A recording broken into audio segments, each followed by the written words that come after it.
Entonces simplemente hacemos esto y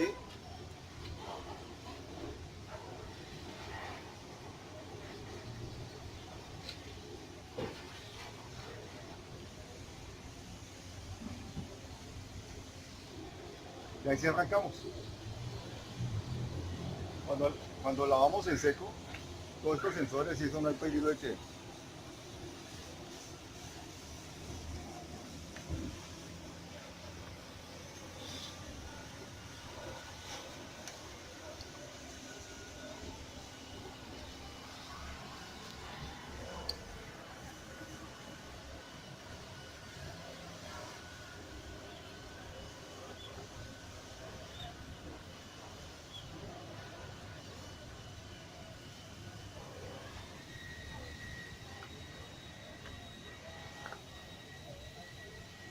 lo vamos quitando donde lo aplicamos.